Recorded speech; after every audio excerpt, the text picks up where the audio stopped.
Recruiter को convince करना ना फोन कॉल पे अपने 90 डेज के नोटिस पीरियड के लिए एक स्मार्ट ट्रिक है जो कि आप इजीली मास्टर कर सकते हो टू अवॉइड रिजेक्शन, ताकि आपका रिज्यूमे भी रिव्यू हो जाए इंटरव्यूअर के थ्रू और आपका जो 2-3 महीने की आपने तैयारी करी है ना वो भी वेस्ट ना जाए। मैं आपके साथ शेयर करने वाला हूं मेरे 5 पावरफुल पॉइंट्स जिसको यूज करके आपको आंसर करना है रिक्रूटर को स्मार्टली, जो मेरे लिए हमेशा वर्क करें और आपके लिए भी करेंगे। चलिए फटाफट देखते हैं। Hi guys, welcome back to my YouTube channel. This is episode 5 how to get hired in 2024 series. तो मुझे कास्ट 24 से मेक माई ट्रिप की lead front end engineer role के लिए इंटरव्यू की कॉल आई थी क्योंकि मैंने उन पे अप्लाई किया था, बट 2 मिनट में रिजेक्ट हो गया। क्यों? क्योंकि मैंने सिर्फ ये बोला था कि मेरा 90 डेज का नोटिस पीरियड है। और यार मैंने सोचा यार ऐसे तो काम नहीं चलेगा, इतनी छोटी सी बात के लिए मेरा इंटरव्यू प्रोसेस में भी नहीं जा पा रहा, मेरी तैयारी का क्या, मेरी नॉलेज का क्या। तो मैंने उसके बारे में ऑनलाइन रिसर्च करी और अपने मेंटर से पूछा कि मैं क्या गलती कर रहा था। तो चलिए मैं बताता हूँ मैं क्या गलती कर। तो सबसे पहले मैं जो बिगनर नूब आंसर दे रहा था ना, जो ओल्ड अप्रोच थी, वो सुन लो। तो मैं रिक्रूटर को इंप्रेस और आंसर एक ही टाइम पे करा था। जैसे कि रिक्रूटर में से पूछता था कि आपका नोटिस पीरियड क्या है, तो मैं बोलता था कि hi, I have been recently promoted to this designation and now my notice period is 3 months। तो रिक्रूटर उसके बाद डाउट में पूछा था कि क्या ये नेगोशिएबल है, तो मैं कहता था यार मैं श्योर नहीं हूं, I will have to ask my manager about it. तो मैं भी कंफ्यूज स्टेट में था, रिक्रूटर भी कंफ्यूज स्टेट में आता था और रिजल्ट क्या होता था? रिजेक्शन। बट अब मैं बिल्कुल डिफरेंट अप्रोच यूज करता हूं, न्यू अप्रोच जिसे मैं बोलता हूं, और वो बिल्कुल प्रोफेशनल है। मान लो आप रिक्रूटर, आप मेरे से पूछो कि व्हाट इज योर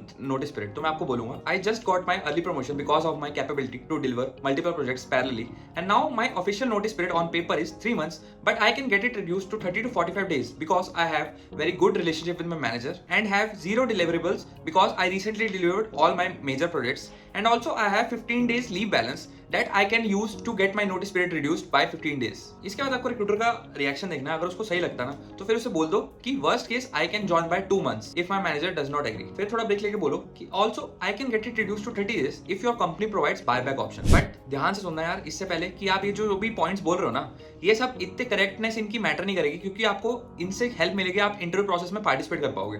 अगर आपने टेक्निकल राउंड अच्छे से निकाल लिया ना यार, तो ये सारी बातें मैटर नहीं करेंगी। अगर एक कंपनी आपको पसंद कर रही है ना इंटरव्यू प्रोसेस में, तो आपके लिए 2 महीने या 3 महीने भी वेट करेगी, लेकिन उससे पहले आपको इंटरव्यू निकालना है और इंटरव्यू प्रोसेस में घुसने के लिए आपको इस आंसर को थोड़ा स्मार्टली प्रोफेशनली देना पड़ेगा। तो हमेशा play it smart, use some facts and use your convincing power अपने फेवर के लिए। तो ये 5 पॉइंट्स को डिटेल में बताता हूँ, इनके लिए थोड़े से आपको रिसर्च करनी पड़ेगी। सबसे पहला है अपना जो लीव बैलेंस पता कर लो, और अगले 2 महीने में आपको जो एक्स्ट्रा लीव्स मिलने वाली है, मान लो आपको करंट लीव बैलेंस 12 है और आपको 2 महीने में और 4 लीव्स मिलने वाली है, तो रिक्रूटर बोलो हाँ मेरे पास 15-16 का लीव बैलेंस है जो कि मैं आगे यूज कर सकता हूँ रिक्रूटर से अपना नोटिस पीरियड कम कराने के लिए। वर्स्ट केस अगर आपका मैनेजर ना माने उनको यूज करने के लिए, तो कोई दिक्कत नहीं है यार। ये जो आपका लीव बैलेंस होता है ना, या बाद में आपको एज अ सैलरी में इंक्रीमेंट जितने नंबर ऑफ डेज है इनटू आपकी पर डे की सैलरी मल्टीप्लाई होकर मिल जाता है आपको, तो आपको कहीं पे भी नुकसान नहीं होगा। सेकंड है maintain good relationship with your manager. इस ड्यूरेशन के राउंड में जब भी आपको कंपनी स्विच करनी है, अपने मैनेजर के साथ और उसके स्किप लेवल मैनेजर्स के साथ हमेशा अच्छा रिलेशनशिप बना के रखो, उसको परेशान मत करो, क्योंकि इन्हीं के हाथ में सारा कंट्रोल होता है नोटिस पीरियड कम करने का। ऑफिशियली आप एचआर के थ्रू जाओगे, कंपनी प्रोसेस के थ्रू जाओगे, तो आपको पूरा 90 डेज का नोटिस पीरियड सर्व करना पड़ता है। यही लोग हैं जो अप्रूव करते हैं आपका नोटिस पीरियड कम करा के। और अगर आप कोई भी रेजिग्नेशन डाल भी रहो ना, तो हमेशा अपने मैनेजर को यार एक बार पहले बताओ, फिर उसके कुछ घंटे बाद नेक्स्ट डे अपना रेजिग्नेशन डालो, और उसको उस टाइम पे मत बताओ कि आपको अर्ली रिलीविंग चाहिए नोटिस पीरियड के चक्कर में। वो 1-2 दिन का टाइम लो, उसे शॉक एब्जॉर्ब करने दो अपने मैनेजर को, आगे स्किप लेवल को बात करने दो, उनसे 1-on-1 डिस्कस करो। उसके 2 दिन बाद आप रिक्वेस्ट करना उसे कि हाँ मेरे को नोटिस पीरियड भी कम कराना है। अगर इस टॉपिक वीडियो चाहिए कि नोटिस पीरियड 90 डेज से 45 डेज कैसे कराना है, क्योंकि मैंने अपना भी कराया था, तो एम लाइक रखते हैं 1000 लाइक्स का। अगर वो करा दोगे तो उस पर वीडियो ले आएंगे। थर्ड है आपका अचीव नो डिलीवरेबल्स और dependency in your current company. तो जब भी आपको कंपनी स्विच करने में यार, तो अपने अगर आपके पास चॉइस है ना, तो हमेशा ट्राई करो कि आपके जो लंबे प्रोजेक्ट्स है ना, जो लंबे चलने वाले हैं या बहुत ज्यादा हाई प्रायोरिटी है, उसमें पार्टिसिपेट मत करो अगर आपके पास चॉइस है तो। अदरवाइज पार्टिसिपेट करो और मेक श्योर करो कि जो आपकी लर्निंग्स है ना इंडिविजुअल की, वो आप कम्युनिकेट करते रहो आपके मैनेजर को या फिर अपनी टीम मैनेजर्स को, ताकि आप पे डिपेंडेंसी ना रहे। और आप चाहो तो एक स्टेप और आगे जा सकते हो, जो आपकी लर्निंग्स है ना, तो आप उसको डॉक्यूमेंट कर दो, नॉलेज ट्रांसफर एक मीटिंग ऑर्गेनाइज कर दो, सबको बता दो, और डॉक्यूमेंट करके आप सबके साथ शेयर भी कर सकते हो। अदरवाइज नहीं भी करते ना, कोई दिक्कत नहीं है। जैसे आप रेजिग्नेशन डालोगे, नोटिस पीरियड का टाइम होगा, उस टाइम पे ये सब करना और सबको नॉलेज देते रहना, ताकि वो इजीली आप रिप्लेस कर पाए। फोर्थ है आपका बायबैक ऑप्शन। तो इसमें क्या होता है ना यार, मान लो आपका 3 महीने का नोटिस पीरियड है, आप 1 महीने में जा रहे हो, 2 महीने का नोटिस पीरियड आप नहीं सर्व कर रहे, तो वो 2 महीने का नोटिस पीरियड ना, या तो आप कंपनी को पैसे दे सकते हो। मान लो 1 महीने की सैलरी आपकी 1 लाख रुपए है, तो आप कंपनी को 2 लाख रुपए दे सकते हो कि मैं जल्दी जा रहा हूं, तो ये लो मेरी 2 महीने की सैलरी और मुझे जल्दी जाने दो। या फिर दूसरा क्या ऑप्शन होता है ना, कि आप जो अगली कंपनी है उसे बोल सकते हो कि आप मुझे बायबैक ऑप्शन दे दो, आप मेरे को 2 लाख रुपए दे दो, मैं आगे उनको दे दूंगा, तो मैं जल्दी आपको ज्वाइन कर लूंगा। तो दूसरी कंपनी के ऊपर होता है कि आपको बायबैक ऑप्शन देंगे या नहीं देंगे, बेस्ड ऑन कि उनकी नीड्स क्या है। अगर उन्हें इमीडिएट ज्वाइनिंग चाहिए तो दे भी देते हैं अच्छी कंपनी। बट इसके लिए ना आपको थोड़ा सा प्रोसेस समझना पड़ेगा कि जैसे छोटी कंपनीज में क्या होता है कि आप पहले पैसे अपनी कंपनी को दे देते हो, ठीक है, और आप जल्दी रिलीव कर लेते हो, दूसरी कंपनी ज्वाइन कर लो, तो फिर आप वहां रिइंबर्समेंट के लिए स्लिप डालते हो। लेकिन बड़ी कंपनीज में क्या होता है कि आप अपने एचआर को बोलते हो कि मुझे 2 महीने की मुझे जल्दी जाना है, 2 महीने की मुझे लेटर हेड पे लिख के दो, मेरी कितनी सैलरी बनेगी जो मैं आपको पे करवा दूं।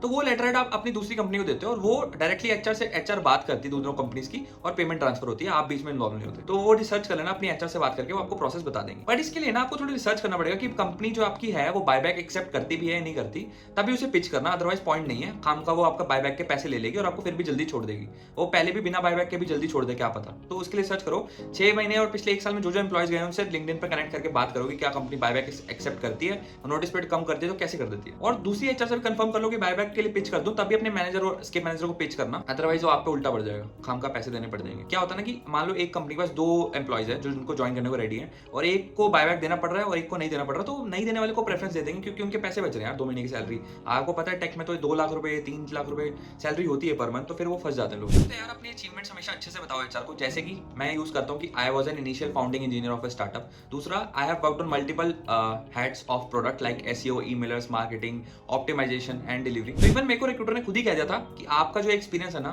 क्योंकि आप जिस रोल के लिए अप्लाई कर रहे हो उसमें मिनिमम 5 से 6 साल एक्सपीरियंस चाहिए होता है, बट आप 4.5 ईयर्स पे अप्लाई कर रहे हो, तो आप अपना एक्सपीरियंस जरूर बताना है इंटरव्यू के प्रोसेस में हर राउंड में, ताकि आपको प्रेफरेंस दे दें। तो वंस अगेन ना यार, इस आंसर को यूज करो और अपना इंटरव्यू प्रोसेस में पार्टिसिपेट करके इंटरव्यू निकालने में फोकस करो।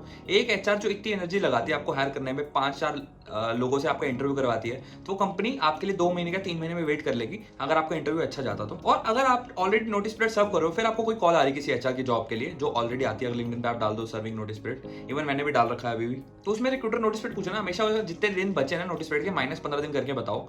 मेक श्योर कि वो नंबर ना आपका 30 या 45 डेज से ज्यादा ना हो, अदरवाइज वो आपके डिसएडवांटेज में लाई करेगा। ऑल्सो अगर आपके पास कोई ऑफर लेटर है तो एचआर को पहले बता दो कि आपके पास इस सैलरी रेंज का ऑफर लेटर है, ताकि उसको पता हो कि आप इस सैलरी के ऊपर ही एक्सेप्ट करोगे, अदरवाइज नहीं करोगे, और आपका बहुत सारा इंटरव्यू का टाइम बच जाएगा और उसका भी बच जाएगा। तो यार इंडिया में ना थोड़ा सा आपका जो एचआर का ये नोटिस पीरियड का सिस्टम है वो ब्रोकन है। एक कंपनी जो खुद एक्सपेक्ट करी कि बंदा 30 दिन में ज्वाइन कर ले, वो खुद अपने एम्प्लॉइज को कहती है कि 90 डेज का नोटिस पीरियड सर्व करके जाओ, तो वो ये डिमांड सप्लाई बिल्कुल ही इरेशनल तरीके से चल रही है। बट क्या करें यार, आप ये स्मार्ट ट्रिक्स यूज कर सकते हो और अपने आप को एडवांटेज में ला सकते हो। ऑल्दो ये मेरे लिए मेजॉरिटी ऑफ कंपनीज में हेल्प करिए, जो रिक्रूटर थोड़े फ्लेक्सिबल होते हैं, लाइक 45 डेज के लिए मान जाते हैं, 60 डेज के लिए मान जाते हैं, बट एकदम जो स्ट्रिक्ट होते हैं ना कि 30 डेज में उनको बंदा चाहिए, तो वो उन्होंने मुझे रिजेक्ट भी कर रखा है। तो honestly but still it depends upon your luck कि कौन सी कंपनी और कौन सी रिक्वायरमेंट के लिए आप इंटरव्यू देने के लिए कॉल आ रही है, तो उस पर डिपेंड करता है। बाकी सीरीज में और भी बहुत सारी वीडियोस हैं जो आपको हेल्प करेंगे, पीछे जाके आप देख सकते हैं, लिस्ट का लिंक मैं इसी डिस्क्रिप्शन में डाल दूंगा। वन लास्ट टिप ना यार, थ्रू आउट द प्रोसेस आपके पुराने एचआर मैनेजर से और नए एचआर वगैरह सबसे पोलाइटली बात करो। वो ना भगवान ना करे आप न्यू कंपनी में जा रहे हो, वहां ले ऑफ हो जाए, तो आप ताकि पिछली कंपनी में वापस जा पाओ, तो उनसे भी अच्छा रिलेशनशिप बना के जाना, ठीक है। और मेरी चैनल को जरूर लाइक सब्सक्राइब कर देना और कमेंट में मुझे बताना कोई फीडबैक हो या फिर किसी और टॉपिक पे वीडियो चाहिए तो जरूर बनाएंगे उस पर। आज के लिए इतना ही, मिलते हैं नेक्स्ट वीडियो में। थैंक यू, तब तक टेक केयर।